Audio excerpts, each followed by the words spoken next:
which character are you playing, Danielle? I'm playing Ruby Virtle. And how old is she? It's implied that she is around 15 years old. Right. However, she could be anything from 15 to early 20s. It said on the like a casting director sort of page for her. So Right. Okay. Can I ask a little question? Yeah, go on, Zizi. What play, novel, whatever it is, are you doing this from? what play? What play is it? It's called When We Are Married Cool, thanks. by J.B. Priestley. Lovely. Do you have siblings? Do you have any brothers and sisters, Ruby? It's not really implied, but if she's some sort of slavey character, obviously there might be a family at home. Often that sort of time there were quite large families, and probably, but often in that sort of, girls who were sort of maid servants didn't really see their families that much. They were sort of staying and working constantly for a certain household. Yeah, I see. Yeah. So, do you think she's working in a big house then, as opposed to a hotel? It seems quite like a big house. It seems like a bit of a, with like dinner parties and rich people perhaps, get big country houses or big sort of houses on hills with like a bit of a, maybe carriages or like a bit of garden. Yeah. Maybe a couple of animals. I've got to get the idea that it's quite a big, quite a big family, quite a lot of guests, quite well-to-do people. Yeah. Just quite sort of lower in the hierarchy. What do you think of your job? Do you like it? She seems quite inquisitive on people around her,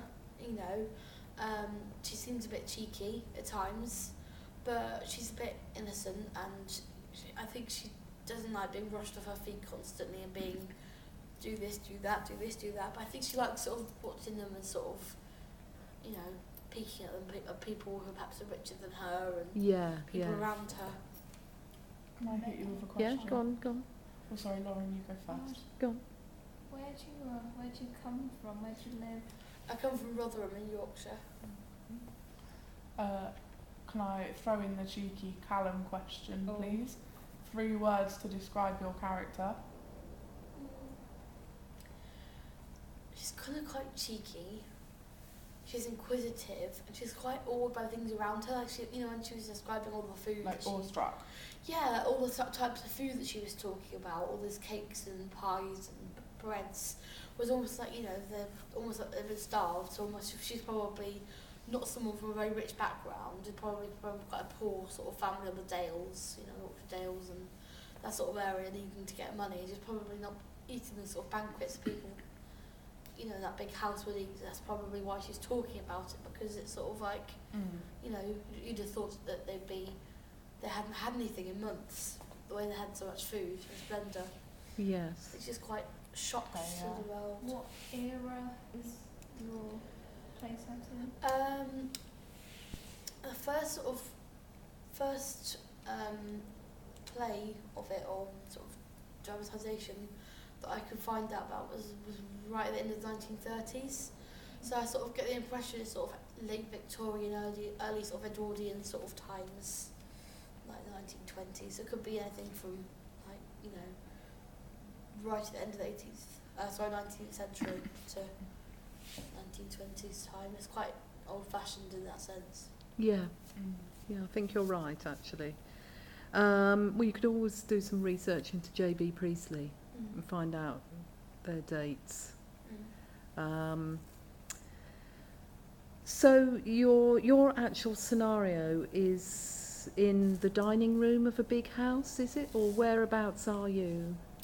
It seems to be a bit of like the scullery, because often she probably wouldn't be in the dining room. She probably was sort of just cleaning up, washing dishes. Probably wasn't worthy of like a cook. She wasn't even really like a maid. It sort of said slavey.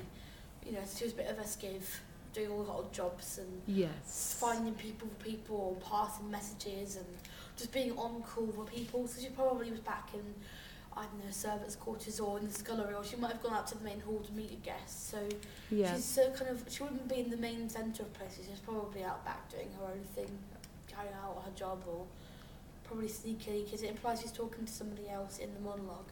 So Right. she's probably having a sneaky little pause because she's so worn out. Hence Yeah. why she's waiting for someone else who's in the kitchen to actually do something. Because often in those times you had kitchen maids, like scullery maids, Yeah. who do other odd jobs, and you'd actually have, I don't know, the character of Mrs. Northrop is more of a cook slash, you know, serving dinner maid Yeah. person. Yeah.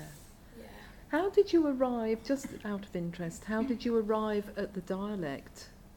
Because you seem to have mastered quite an accurate dialect for the area. I just heard the accent, just sort of looked it up on YouTube, sort of heard it in general. I've met people with that sort of dialect. Yeah. And also I've read a lot of books where, you know, it's based in that sort of time, like Secret Garden.